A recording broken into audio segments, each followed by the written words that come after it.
So what you're telling me is we could potentially make all the Captain Lannery Storms. This sounds fun. This sounds like a very enjoyable thing to do. Today on Commander Replay, we check out this Brudiclad deck and find out what we can do with 17 copies of Captain Lannery Storm. Next on Commander Replay. Hey guys, there's two great ways to support the channel. All links are in the description below. Welcome back everyone, playing some Brudiclad Telcor Engineer today, and today's deck list comes to us from Patreon supporter Eric. Let's take a look at this opener. Ooh. What are the chances we draw with Mystic Remora on turn 1? Because if we don't, then we should mulligan this. That's also not great. I like the last one better, honestly. Go into 6. Ugh. Well, we're back to 1-land Mystic Remora, except we have to go down a card this time, so I guess we just have to try it and pray for the best. Keep this one. Who's going back? This is card advantage, which we might need. I think we can live without the Saheeli. It's nice, but I think everything else might be a little bit more important in this moment. Well, there's a second land. That's good news. Crack this Wooded Foothills, get Steam Vents untapped, play the Mystic Remora, and hope that we get to draw a card or two kind of soon here, because get our way out of this mulligan. Shigeki Jukai Visionary. There's one I haven't seen. That does bring it back to our turn, though, and there's a cumulative upkeep. We are going to pay for that. No card draws yet, unfortunately. We're just going to try to ride this train, though, and hopefully we get at least a couple. There's a Temp with Vengeance. Ooh, I don't know if that works on Magic Online. I don't know if they ever fixed the Temp cycle or not. Hopefully they did. Play the second land, and pray for some card draw this round. Nadar's Selfless Paladin coming in for opponent. It'll ETB and venture into the dungeon. So I missed this. Opponent activated the ability of Shigeki to reveal the top 4 cards of their library and return it to their hand. They put one in the hand, I assume. Going into the Lost Mine of Fandelver. More Mystic Remora, just gonna keep paying. We don't have a lot else going on. Nope, not a land. We really need to draw this turn. There's a card draw. Please be a land. We've at least replaced the card now. Use the ability. Not a land. There's a Cultivate, another card draw. Come on, land. Use the ability. There's a land, thank God. Still in this game. I don't know what we're supposed to get with this. Everflowing Chalice, card draw number 3. Probably still hoping on another land. Well, Ristic Study's fine. Gives us something to do. And draw more cards. Coming in our way, yep. Nope, changing their mind. No, going over to D-Manny. Can't afford to pay the upkeep anymore, so we're going to have to let it go. But it did good. It did good. There's a Prismatic Vista. How does this one work? It puts it in untapped, right? Yeah, that seems cool. We'll just go for the mountain right here. And we'll play this Ristic Study. Out of the frying pan into the fire for opponents. We have 8 cards in hand. I'm going to discard the Tempt with Vengeance because I'm not entirely sure that they ever fixed the Tempt bug on Magic Online. And this is not the time to find out the answer to that question. Drawn with the Ristic Study. Love it. Into an Idol of Oblivion. Sweet. Sweet. Also, my apologies to Eric. He sent me this deck list to film quite a while ago, and it's at that power level that's kind of tough to film. It's in that like very snowball-y power level. And we just haven't been playing a ton of that on the channel, so it has taken me a while to get to this video, so sorry to Eric. But here we are now. That's a Crawlworm for opponent into the Ristic Study. Love it. Ratadrabik coming in for Mango. Yep. Pays for the Ristic Study. We could probably use a little removal. Opponents are starting to get creatures. What's this thing do? Enters battlefield as a copy of any creature on the battlefield. Okay. Nadar's Helpless Paladin. D-Man who wants me to read the flavor text of Crawlworm. The most terrifying thing about the Crawlworm is probably the horrible crashing sound it makes as it speeds through the forest. This noise is so loud it echoes through the trees and seems to come from all directions at once. There you go. There's a card called Pikeman out of the Dark, I believe, and it has flavor text that references Crawlworm, and it talks about a trio of pikemen holding off an army of Crawlworms, which mathematically doesn't work in the game, but for flavor reasons, I always enjoyed that flavor text. Anyway, brings us back to our turn. There's a Hate Mirage. I don't know if that's where we need to be yet. We'll just play this land, crack the Arid Mesa, get a mountain, play the Thran Dynamo, cast the Idol of Oblivion. 1 floating, can't do anything with it, pass like that. 1/1 coming our way, yep, can't do much about it. Bellowing Tangleworm for opponent, a card that I love. This card showed up in a competitive standard deck way back in the day because everyone was playing not green, and it basically just turned all your stuff into unblockable, which was pretty cool. And if I remember right, I think someone took a tournament down with it. I'll lend the Dusk Rose into our Ristic Study. We draw land. Do love me some lands. Here comes Nadar's Helpless Paladin in our direction. Yep. So the situation we're in now is that we've had really good card draw all game, but we need a lot of mana to actually be able to cast the stuff that we've been drawing. It's kind of that whole funny relationship between card draw and mana ramp, and in a perfect world, you'll have plenty of both, but a lot of times in a game, you might only find one or the other. In a very general sense, in my opinion, I say that mana ramp is a little bit stronger than card draw. Not by much, but it's like a little bit stronger, because it gives you the ability to cast the spells. Now, at some point, you'll, in theory, run out of spells, at which point you need the card draw.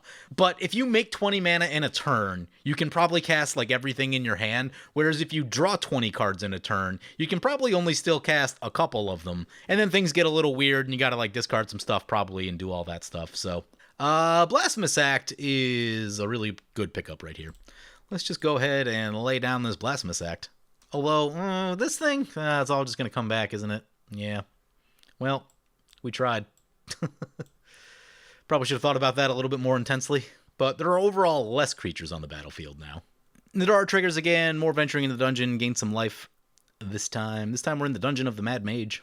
Alenda makes 2 tokens. Yep. I mean, everything got smaller. We got Ratadrabik out of play, so slows them down a little bit.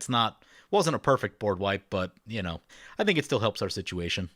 And if we play the Karn, Karn's probably not going to hang in there too long. We have 2 artifacts. It'll be a 3/3. Maybe it's not the worst idea. I think I'm going to go Imperial Recruiter. Yeah, like I said, I think we just need more mana, so I'm just going to get one of the mana-making creatures, I think. We'll take a look and see what the available list of options is. Well, there's quite a few. Oh, that one's kind of wild, huh? I don't know that we have anything that makes those type of tokens just yet, so we probably need to get one. Thinking about Lannery's... Oh, Dockside's a card, isn't it? Forgot Dockside's in here. There's 1, 2, 3. 3 is not like... Oh, 4. Yeah, okay.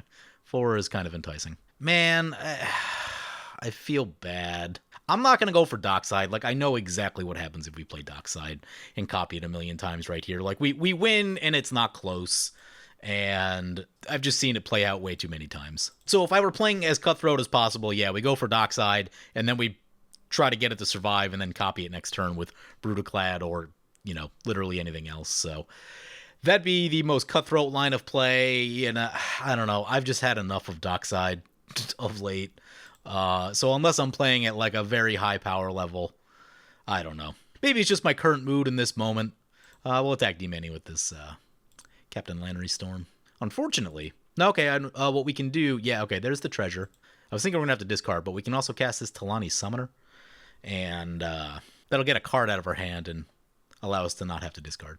So we'll sacrifice the treasure, cast Talani Summoner, we'll draw a card right here since we made a token. We draw a Talisman.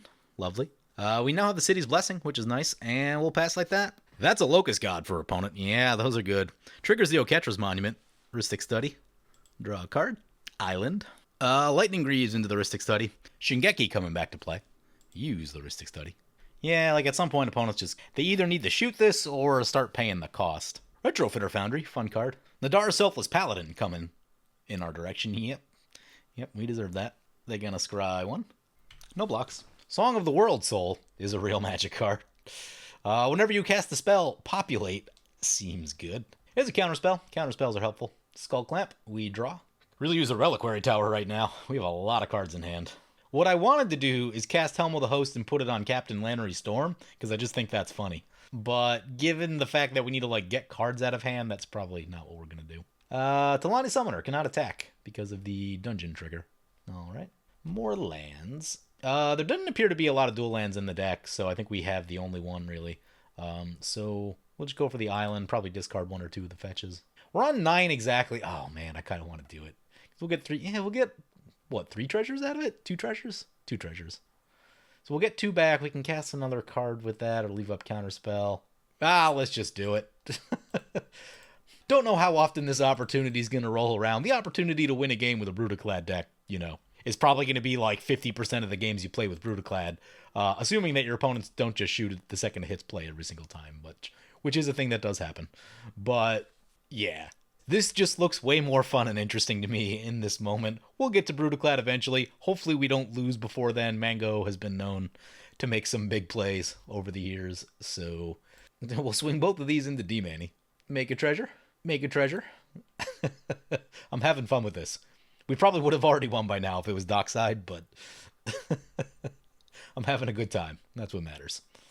Leave up Counterspell or cast the Retrofitter Foundry. I'm just going to try to get cards out of our hand. I know we should leave up the Counterspell, but... both Lannery Storms trigger. Yeah, unfortunately we didn't sacrifice those during combat, although I'm not trying to, like, blast D-Manny super hard. He just has no blockers in the moment. Then we'll cast this Retrofitter Foundry, and then we'll draw with the Idol. Then we'll discard 2 fetches. We control Mountain. Yeah, we can discard this one, too. Haven't even introduced our opponents yet. We've got Illegal Xeno piloting the Locust God. Yeah, maybe we should have left that counterspell up. Hopefully the Locust God doesn't kill us right here. Wheel plus Shared Animosity would be an issue. Also, the whenever you cast an instant or sorcery spell, investigate. Okay. Heuristic Study. Well, there's the dockside. Yep. We drew our way into it. That's what happens when you draw like 30 cards. You will find the powerful cards in your deck. Usually. Unexpected Windfall. Make a couple Locusts. Make some treasures. We draw. We're going to read Brudiclad just because I always kind of forget what it does. Need to get the exact wording on it. 6 mana, 4/4. Creature tokens you control have haste. At the beginning of combat on your turn, create a 2/1 blue mirror artifact creature token. Then you may choose a token you control. If you do, each other token you control becomes a copy of that token. Cool. So what you're telling me is we could potentially make all the Captain Lannery Storms. This sounds fun. This sounds like a very enjoyable thing to do. 3 tokens over to Mango. In the air. Shingeki. Continuing on our opponents, by the way, we have D-Manny in the middle piloting Baru Wormspeaker. He played this one on the channel before, but got really mana screwed last time, so we didn't really get a good look at it today. We've seen a couple worms so far, but it's a 4 mana 3/3 that says worms you control have +2/+2 and trample. As far as like commander anthems go, that is a very solid one. Pay 8 to create a 4/4 green worm. This ability costs X less to activate, where X is the greatest power among worms you control. That's pretty cool, so you can actually spit out quite a few worms with that, just because having a worm or 2 in play will make that essentially 1 green mana. That's a pretty cool little ability. There's a Mimic Vat for us. Dread Return for opponent. We're bringing back the Nadar, yeah. Got a fun little army over there. A draw with Heuristic Study once again. Right of replication, you say. Oh, and Mango populated a bunch of times. Oh, God. Populates again, flashing back the Dread Return to get back Alenda. Yeah, assuming we survive back to our turn, which may actually be in a little bit of jeopardy right now. We're probably going to have to pull the trigger on that dockside. Mango is escalated to the point where it's a problem. Also, it'll be funny to just slam, like, so many Captain Lannery Storms over there. As long as he doesn't get, like, haste or something like that, I think we'll be okay. That is a 9/9, though. Tokens you control have vigilance, huh? Does not seem like a terrible Hate Mirage target. I don't know how much mana we're going to have exactly. Cackling Counterpart is a magic card. I do think it's time for the Dockside Extortionist, though. Play the castle. Cast Dockside. Make a bunch of treasures. There's 8 treasures. Seems pretty good. We could Cackling Counterpart the Dockside, couldn't we? Yeah, let's do it. This is the point of the game that we're at. 16 treasures. Now we cast Brudiclad.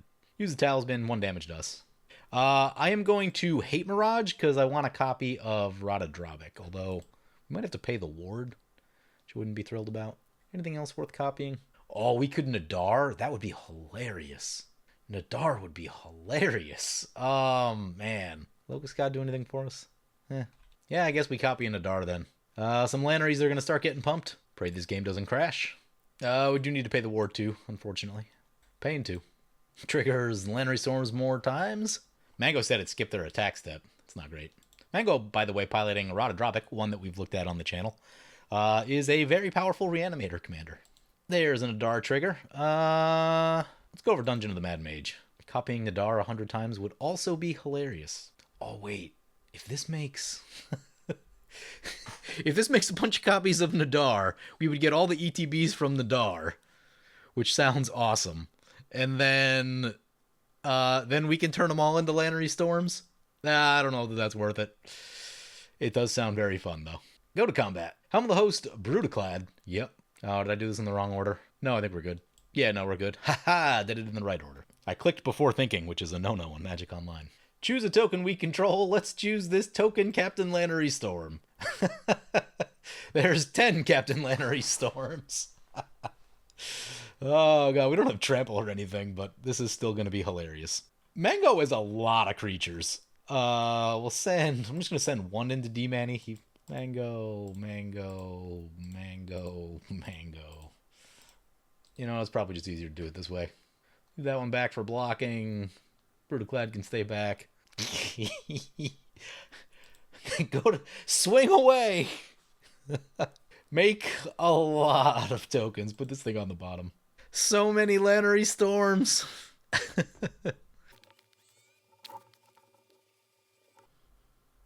Oh no, I crashed it. I crashed it. I got too carried away. That's disappointing.